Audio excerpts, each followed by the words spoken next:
नमस्कार, grand news के bulletin में आपका स्वागत है। मैं हूं रंजना। खबरों की शुरुआत करने से पहले आइए नजर डालते हैं आज की हेडलाइंस पर। सेक्टर 8 हनुमान मंदिर को तोड़ते हुए बीएसपी प्रबंधन का वीडियो आया सामने। हिंदू संगठन ने विरोध जताते हुए कलेक्टर को सौंपा ज्ञापन। मछुआरों की सहायता से 72 घंटे की कड़ी मशक्कत के बाद शिवनाथ नदी में डूबे कार को एनडीआरएफ की टीम ने खोज निकाला। दुर्ग सिकोला भाटे के प्राइमरी स्कूल में छठ ढहने से बड़ी दुर्घटना होते होते बची। स्कूल की मरम्मत को लेकर प्रशासन नहीं दे रही ध्यान। ग्रैंड न्यूज में अब खबरें विस्तार से। दुर्ग और भिलाई में बीएसपी मैनेजमेंट के खिलाफ हिंदू युवा मंच व जय हनुमान सेवा वाहिनी के कार्यकर्ताओं ने धरना प्रदर्शन कर कलेक्टर को ज्ञापन सौंपा और कार्यवाही की मांग की। बीएसपी नगर सेवा विभाग के इन्फोर्समेंट टीम द्वारा सेक्टर 8 में स्थित मंदिर पर स्थापित मूर्ति की सुरक्षा के लिए लगाए गए बाउंड्री वॉल को तोड़े जाने एवं वहां की मूर्ति को क्षति पहुंचाए जाने के विरोध में आज हिंदू युवा मंच के कार्यकर्ताओं ने पटेल चौक पर जय हनुमान सेवा वाहिनी के कार्यकर्ताओं ने सेक्टर 6 कोतवाली पर धरना प्रदर्शन किया एवं कलेक्टर के नाम ज्ञापन सौंप। मामले में हिंदू युवा मंच का कहना है कि बीएसपी द्वारा मंदिर तोड़े जाने को लेकर हिंदू समाज में आक्रोश फैला हुआ है। यह घटना बीएसपी के अधिकारियों द्वारा पूर्व में भी हो चुकी है, जिसमें बिना किसी शिकायत दर्ज के सेक्टर 9 मंदिर प्रांगण में वर्षों से प्रसाद का व्यापार करने वालों ने दुकान को तोड़ा। इस पर हिंदू युवा मंच वैशाली नगर अध्यक्ष कमल रणदिवे ने कहा कि निरंतर हिंदुओं की आस्थाओं को ठेस पहुंचाने वालों के विरुद्ध कड़ी कार्यवाही की जाए, जिससे भविष्य में इस प्रकार की घटना दोबारा ना हो। इस मामले में दया सिंह का कहना है कि जो लोग हिंदू की भावनाओं को ठेस पहुंचाते वह चेत जाएं।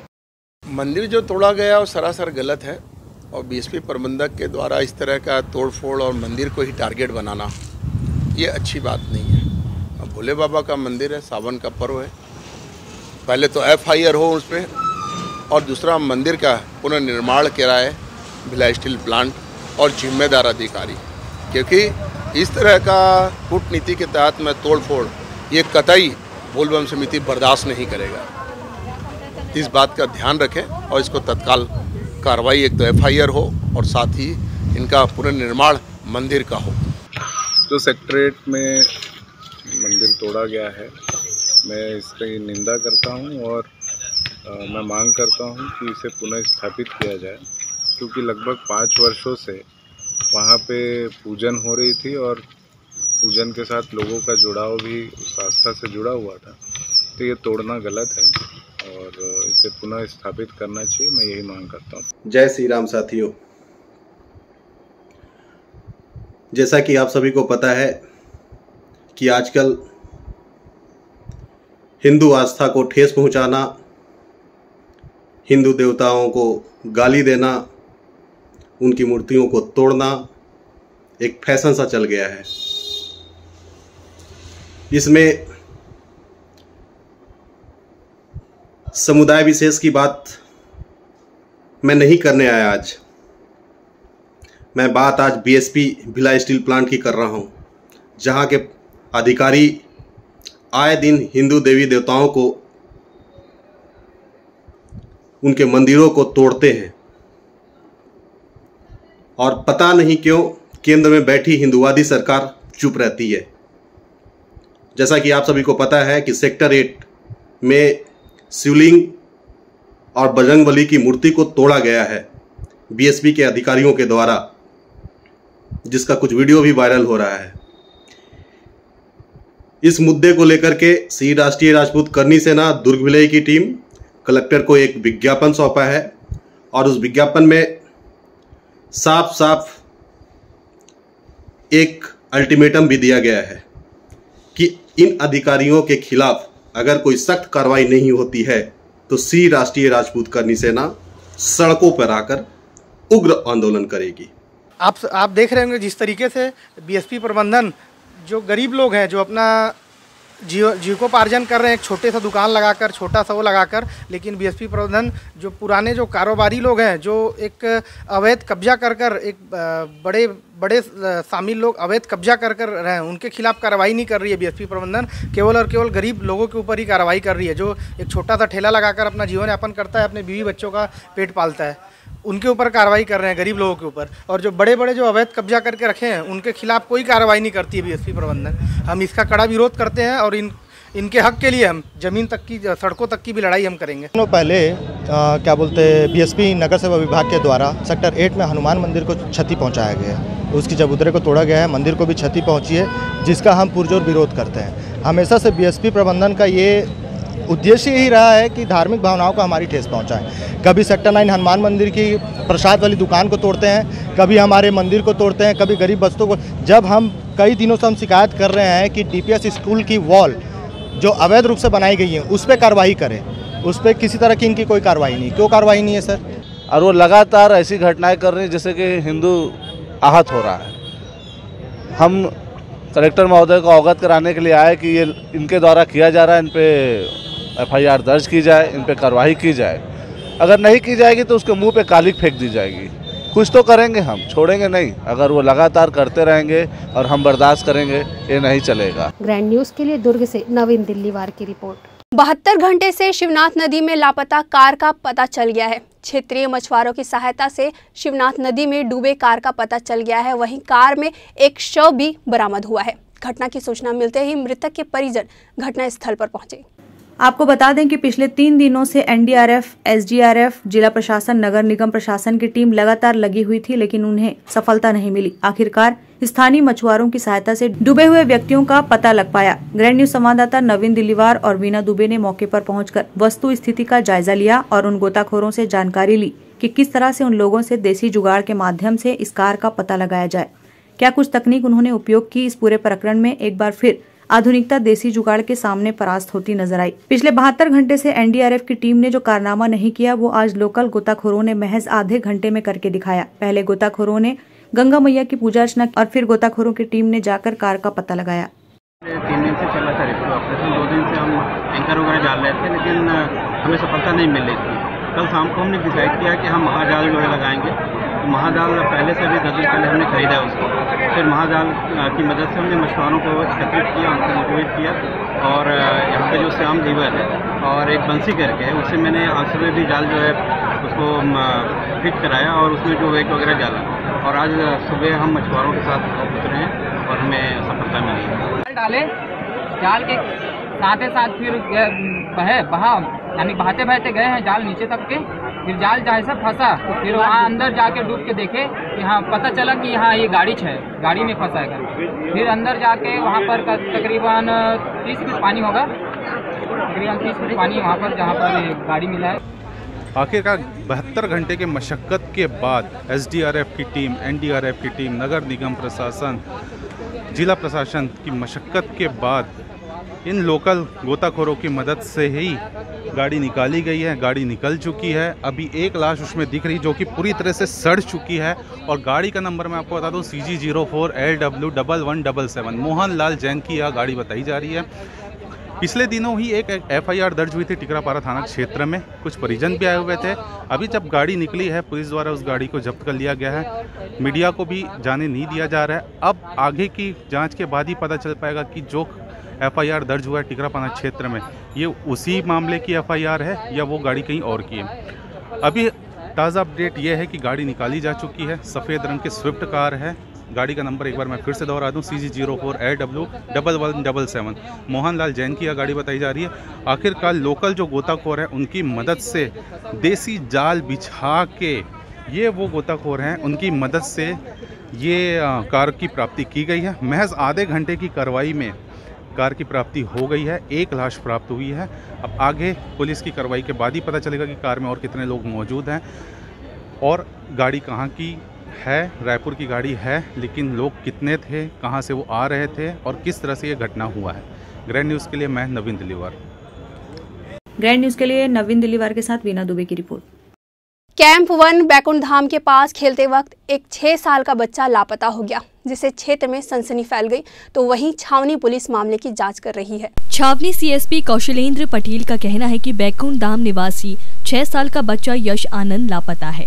बच्चे की मां रजनी आनंद की शिकायत पर अपहरण का मामला दर्ज कर बच्चे की तलाश की जा रही है। परिजनों ने बताया कि यश आनंद रविवार शाम को खेलने निकला था। इसके बाद वह गायब हो गया। शिकायत के बाद पुलिस ने बच्चे की तलाश शुरू कर दी है। सोमवार की रात तक बच्चे का कुछ भी पता नहीं चल पाया है। छावनी पुलिस के अनुसार मासूम के अपहरण की आशंका है। हालांकि यह सामने नहीं आया है कि बच्चे का अपहरण कर किसे फायदा होगा। परिजनों से पूछताछ में किसी से दुश्मनी की बात सामने नहीं आई है। बहरहाल पुलिस आसपास के सीसीटीवी कैमरे भी खंगाल रही है, लेकिन कुछ क्लू नहीं मिल पाया है। पता हुआ है बैकुंठ धाम से वो जंपी झपाक झूलने गया था, नहीं था। आए मोमोस वोमोस खाए पिए, खा पी के घर आए और चड्डा गिलाई चड्डा पहना था और पीला कलर का चड्डा है और काला और नील कलर टाइप से में मेरा बच्चे का टी शर्ट है। आया, आने के बाद घर में और दरवाजे के पास से वो बाहर चले गया, मुरकट्टा स्कूल के पास से। उसके बाद लापता है।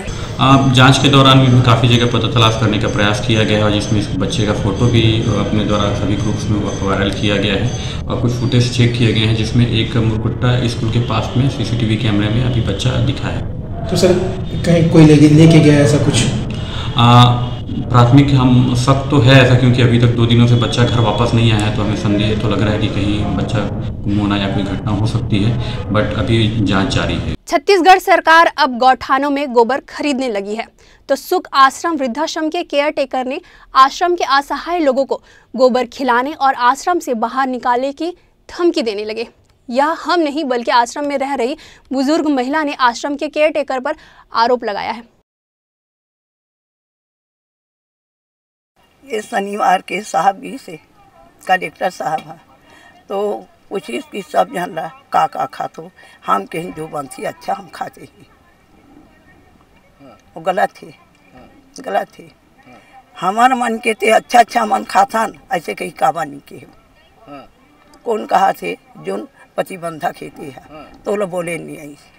तब तुम अब गोबर नित महिला अब लान के खवाई पुरतीन है और रोज के मतलब दाल और चटनी देव में आज में खवाते हैं, नमक नहीं लगी। ठीक है, हम तो आश्रम में अन्न खाए बराहन, वो महिला चीज खाए बनिया अन्न में डाल, ऐसे भर बोले हुए उतरी चे तहन बस सनीचर दिन से निकालेला नहीं चाहिए, हमार बड़ाई नहीं करी। देखिए विषय आया है, दोनों पक्ष हैं उसके कि उनके कुछ रिश्तेदार हैं जो बाहर से चीज़ों को देते होंगे, लेकिन इतना बड़ा विषय नहीं है कि जिस पे तत्काल कार्रवाई होनी चाहिए थी, इसलिए संबंधित को तत्काल अभी भेज दिया है महिला को, उसको कोई परेशानी ना हो और महिला को भी ये समझाया गया है कि वहाँ की जो व्यवस्था है उसके अनुसार। भारतीय जनता पार्टी के प्रदेश मंत्री उषा टावरी, जिला महामंत्री नटवर ताम्रकार के द्वारा भाजपा कार्यालय दुर्ग में पंचायत मंत्री टीएस सिंह देव के इस्तीफे के विषय में पत्रकार वार्ता का आयोजन किया गया। पत्रकार वार्ता के दौरान पत्रकारों को जानकारी देते हुए जिला महामंत्री उषा टावरी ने कांग्रेस सरकार पर आरोप लगाते हुए कहा कि कांग्रेस सरकार के वित्त मंत्री राज्य सरकार में नंबर 2 का स्थान रखने वाले मुख्यमंत्री पद के प्रबल दावेदार टीएस सिंहदेव ने जो बातें अपनी चिट्ठी में लिखी हैं, उसका एक एक शब्द प्रदेश की जनता के साथ हुए भयंकर षड्यंत्र और धोखे को बयां कर रहा है। भाजपा सरकार लगातार यह सवाल उठाती भी रही है। अगर इस पत्र पर ही भरोसा करे तो प्रधानमंत्री आवास के 80 लाख परिवार यानी लगभग 40 लाख लोगों से राज्य सरकार ने छत छीनने का काम किया। हालांकि यह आंकड़ा अब 16 लाख आवास तक पहुंच गया है। कुल 80 लाख लोगों को बेघर करने का पूरा श्रेय भूपेश सरकार को जाता है। आज प्रदेश के दूसरे नंबर के मंत्री माने जाने वाले और मुख्यमंत्री के प्रबल दावेदार पंचायत मंत्री से उन्होंने इस्तीफा सौंपा। ये इसको लेके और इस इस्तीफे से उनकी प्रदेश कांग्रेस की अंदर की सामने उजागर हो रही है और इस पे कैबिनेट में मुख्यमंत्री का भूपेश बघेल जी का भरोसा उन्होंने खो दिया है। हम भारतीय जनता पार्टी वालों ने इन्हीं बातों को लेके बहुत बार धरना प्रदर्शन सब किए, तब उनके तरफ से कहा जाता था कि ये तो विरोध है और ये बेकार का आरोप हमारे पे लगा रहे हैं, लेकिन आज ये साबित हो गया कि हम बेकार के आरोप नहीं लगा रहे थे। ग्रैंड न्यूज के लिए दुर्ग से वीना दुबे की रिपोर्ट। वक्त है एक छोटे से ब्रेक का, खबरें और भी है, बने रहिए ग्रैंड न्यूज के साथ।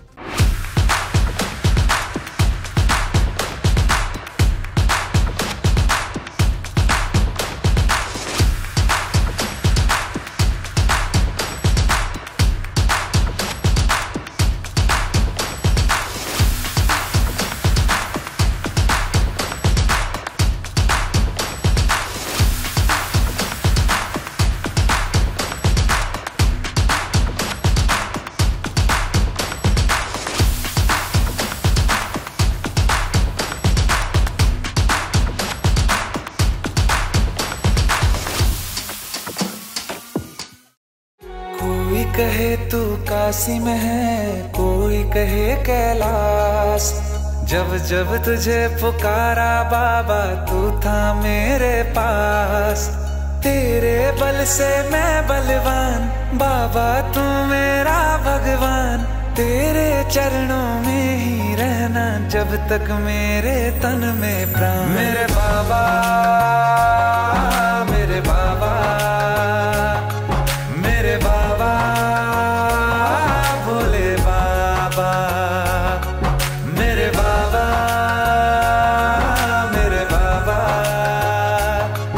मेरे बाबा, भोले बाबा।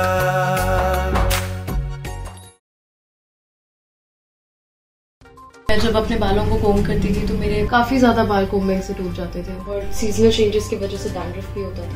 फैमिली में भी कुछ लोगों को ये प्रॉब्लम थी। तब मुझे मेरी फ्रेंड ने वास्तु गुरुजी हेयर ऑयल सजेस्ट किया, जिसके सिर्फ 2 यूजेस बाद ही मुझे ऐसा लगा जैसे मेरी स्कैल्प क्लीन महसूस हो रही है और सिर्फ 4 वॉशेस बाद ही मेरी हेयर फॉल और डैंड्रफ की प्रॉब्लम ऑलमोस्ट जड़ से खत्म हो गई। और इस ऑयल की सबसे अच्छी बात यह है कि ये होममेड है और उससे भी अच्छी बात यह है कि ये वर्क करता है।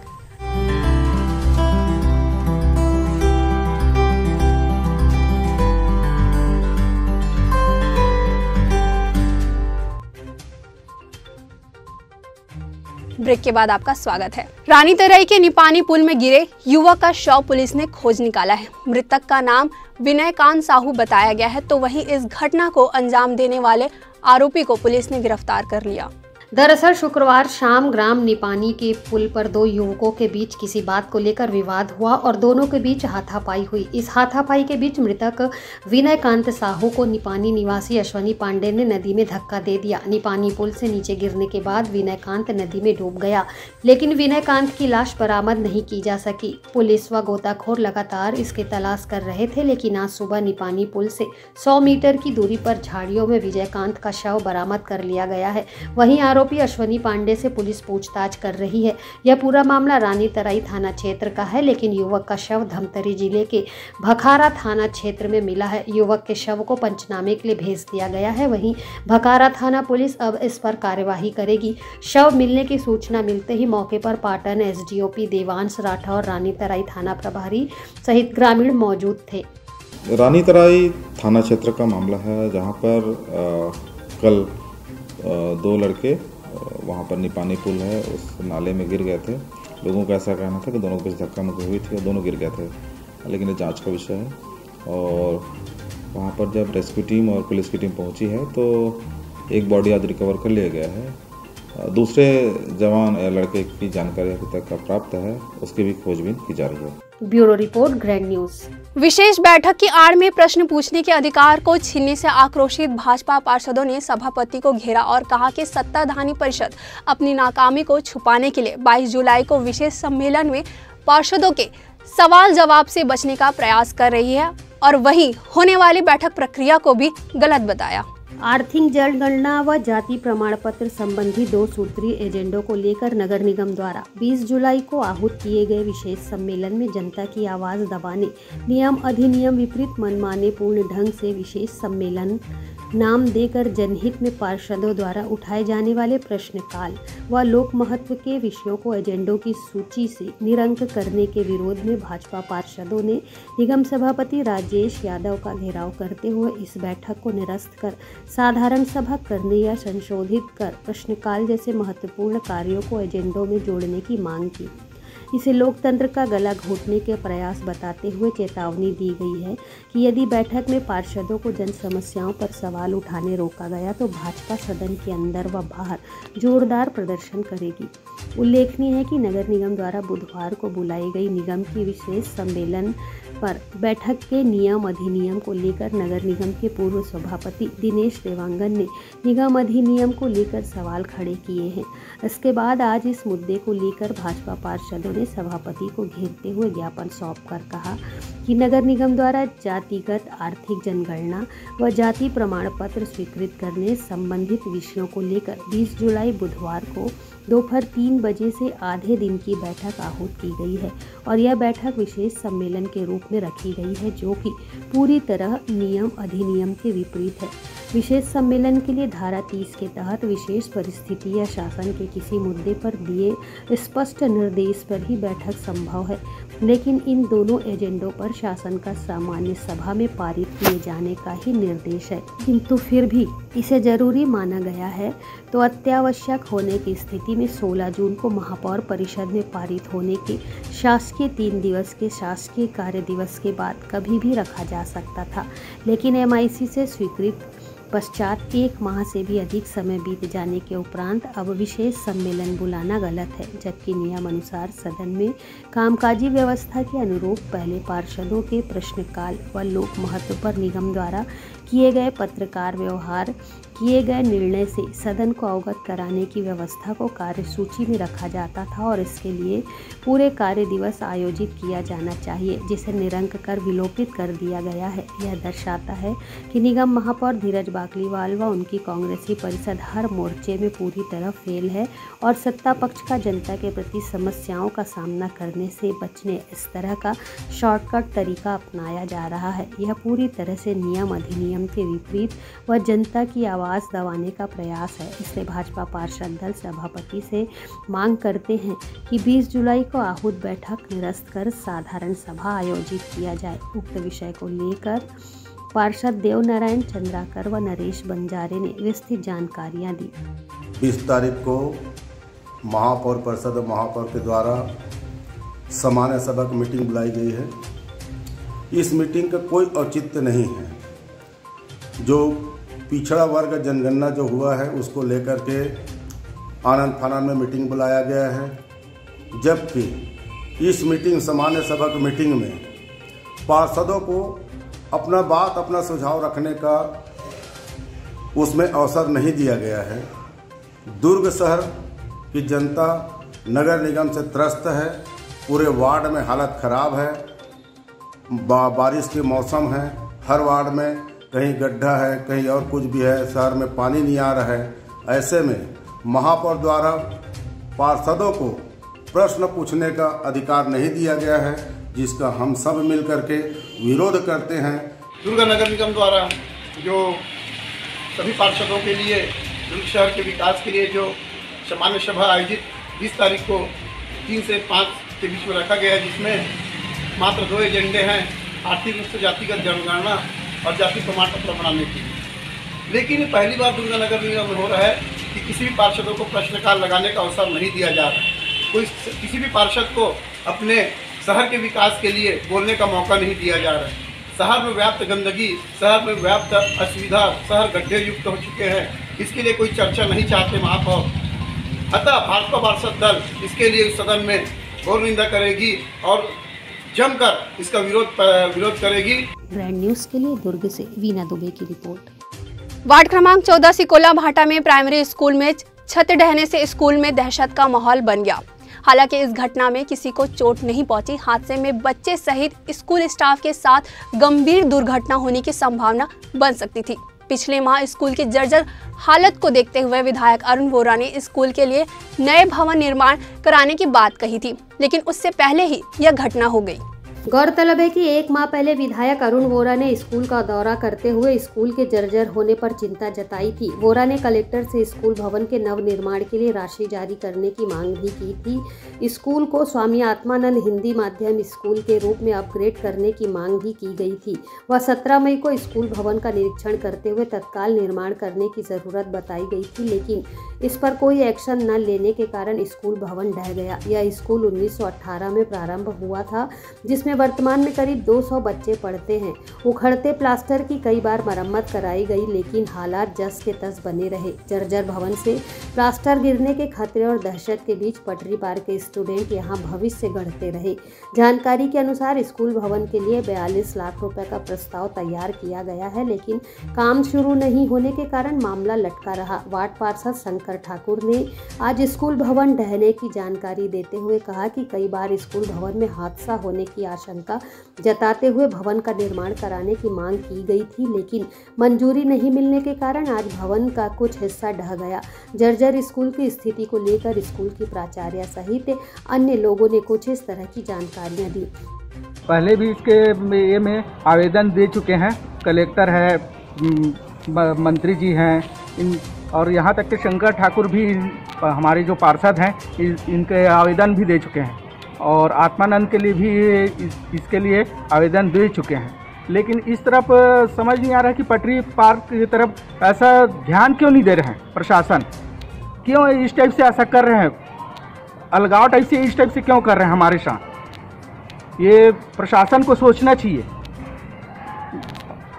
इतना जर्जर होने के बाद 1918 से बना हुआ है, 105 साल हो गया है, उसके बाद भी इस स्कूल की तरफ बिल्कुल ध्यान नहीं दिया गया है। यहाँ तक कि रिपेयरिंग के लिए 10 बार 50 बार इसको बता चुके हैं, उसके बाद भी ध्यान नहीं दे रहे हैं।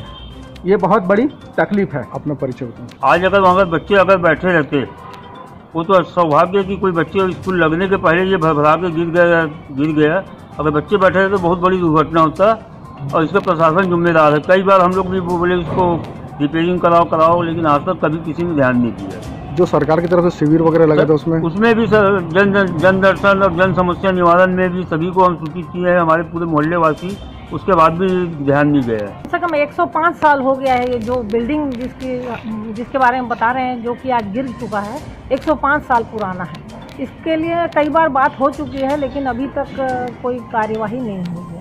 क्या लगता है जो मकान कमरा ढहा है उसके बाजू बच्चे पढ़ रहे थे उस समय? नहीं, उस समय बच्चे आए नहीं थे, क्योंकि ये बहुत सुबेरे की बात है, बच्चे के स्कूल लगने के पहले की घटना है। ग्रैंड न्यूज़ के लिए दुर्ग से वीना दुबे की रिपोर्ट। शैल्य देवी महाविद्यालय में प्लेसमेंट का आयोजन हुआ, जहां इस आयोजन में 150 से अधिक अभ्यर्थी उपस्थित रहे। ग्राम अंडा में स्थित शैल देवी महाविद्यालय प्रबंधन द्वारा छात्र छात्राओं के हितों को ध्यान में रखते हुए रोजगार कैंपस का आयोजन किया गया, जिसमें 150 से अधिक बीएड के छात्र छात्राओं ने भाग लिया, तो वहीं 50 से 60 लोगों का चयन भी किया गया। मिली जानकारी के अनुसार शैल देवी महाविद्यालय प्रबंधन ने बीएड कर चुके व बीएड कर रहे छात्र छात्राओं को रोजगार दिलाने के उद्देश्य से लगभग 12 स्कूलों को इस प्लेसमेंट में आमंत्रित किया था, जहां केपीएस स्कूल उतई भी शामिल रहा। प्लेसमेंट में भाग लेने आए अभ्यर्थियों ने बढ़ चढ़कर हिस्सा लिया और अपने अनुभव भी शेयर किए। तो वहीं शैल देवी महाविद्यालय प्रबंधन द्वारा मिली जानकारी के अनुसार उन्होंने बताया कि वह आगे भी इसी प्रकार छात्र हित को ध्यान में रखते हुए उन्हें रोजगार दिलाने के उद्देश्य से इसी प्रकार रोजगार प्लेसमेंट का आयोजन करते रहेंगे। सर, हम लोग श्री हरि पब्लिक स्कूल से आए हैं। क्लास 1 से लेके 10 तक का रिक्रूटमेंट कर रहे हैं। पीआरटी टीचर, टीजीटी टीचर, सारे लोगों को लिया जा रहा है। अभी रिक्रूटमेंट प्रोसेस चल रहा है, इसमें एक रिटर्न इंटरव्यू हो रहा है। ये कितने लोग का रिक्रूटमेंट करेंगे? सर, वो इनकी कैपेबिलिटी के ऊपर है। हम यहाँ पे रिक्रूटमेंट करने आए हैं 10 से 12 लोगों का। अगर हमें मिल जाते हैं वो एलिजिबल कैंडिडेट, तो हम उनको रिक्रूट कर लेंगे। सैलरी? सर, सैलरी 10K तक है और 10K से ऊपर भी है, एज़ पर देयर जितना भी उनका कैपेबिलिटी है। हाँ, हम JLM English medium school Gunderdehi से। किस पर्पज से आए मैम? सर, यहाँ शैल देवी महाविद्यालय में हम कैंपस सिलेक्शन के लिए आए थे, बच्चों के लिए, स्कूल के लिए। अपने कुछ बच्चों को हमने शॉर्ट आउट किए हैं। कितने बच्चे किए हैं? हमने शॉर्ट लिस्ट की है बच्चों की, कम से कम 15 to 20 कुछ स्टूडेंट्स की हमने शॉर्ट लिस्ट की है। नाम और परिचय बताएं। ओपन प्लेसमेंट का आयोजन हुआ है, एजुकेशन डिपार्टमेंट की पहल के द्वारा हुआ है और यहाँ पर दुर्ग, राजनांदगांव, बालोद आदि के 10 स्कूल ने भाग लिया है और स्कूलों के रिक्वायरमेंट के आधार पे मैथ्स, साइंस और इंग्लिश मीडियम स्कूल सभी ने यहाँ पे पार्टिसिपेट किया है। स्टूडेंट करीब 150 से 200 स्टूडेंट आए हैं, अभी भी रजिस्ट्रेशन चल ही रहा है। We came here for the recruitment of the students. Like we want the recruitment of MSc, BSc, Physics, Chemistry, Maths. We have selected almost 12 students we have selected. We have taken their resume. This placement camp was very good for the students, those who want to take the chance to apply somewhere or to get a better job. अभी तक 170 बच्चों का registration हुआ है और अभी बहुत सारे ज़िले के बच्चे आए हैं। जैसे कि हमने बताया था कि राजनांदगांव, दुर्ग और बालोद ज़िले के ही सिर्फ बच्चे को मतलब इनवाइट किया गया था, लेकिन यहाँ पे बाकी डिस्ट्रिक्ट के भी बच्चे आए हैं। कितने स्कूलों को आए? 12 स्कूलों को इन्वाइट किया गया था सर। कितने लोगों को लिया जाएगा? प्लेसमेंट होगा? प्लेसमेंट तो शायद 200 समथिंग है बच्चों का। मैं टीचिंग लाइन से जुड़ी हूँ और मैं टीचर भी हूँ प्लस प्राइवेट स्कूल में। एंड क्या बोलते हैं, यहाँ आज इंटरव्यू के लिए आई हूँ मैं।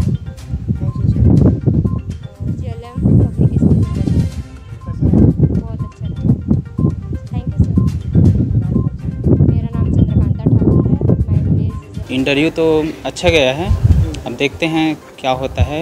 बाकी सीखने को बहुत कुछ मिलता है ऐसे इंटरव्यू। अपना क्वालिफिकेशन बताइए। BSc, MSc और B.Ed। कैसा लगा कैंपस? अच्छा है, सब चीज़ अच्छे हैं। ग्रैंड न्यूज़ के लिए भिलाई से हर्ष सोनी की रिपोर्ट। भिलाई के स्मृति नगर मंगल भवन में सनातन धर्म परिषद पुरोहित महासभा का आयोजन किया गया। सभा में सनातन धर्म परिषद के राष्ट्रीय अध्यक्ष सहित विभिन्न जगहों से आए पुरोहित एवं धर्म सभा के श्रोतागण सभागार में मौजूद रहे। इस अवसर पर धर्म सभा में उपस्थित गणमान्य पुरोहितों ने सनातन धर्म के महत्व का उल्लेख किया एवं सनातन धर्म के दृढ़ संकल्प को दोहराया। इस मौके पर प्रदेश अध्यक्ष उत्कर्ष भट्ट ने कहा कि कार्यक्रम का मुख्य उद्देश्य सनातन धर्म प्रेमियों को एकजुट करना एवं पुरोहितों के आर्थिक विकास के लक्ष्य को निर्धारित करना है। साथ ही कहा, सनातन धर्म की रक्षा के लिए सनातन धर्म परिषद न्यास सदैव अग्रणी भूमिका निभाता रहेगा। साथ ही साथ भिलाई में शिव मंदिर तोड़े जाने पर शासन प्रशासन को चेतावनी देते हुए उत्कर्ष भट्ट ने कहा कि यह आपकी नैतिक जिम्मेदारी बनती है हमारे सनातन धर्म को बचाने की। आपसे निवेदन है, हिंदुओं के मंदिरों को न तोड़े जाए। अगर इस तरह का कृत्य दोबारा हुआ तो हम लोग प्रदर्शन करने पर मजबूर होंगे। आज हमने महासभा का आयोजन स्मृति नगर मंगल भवन में किया है।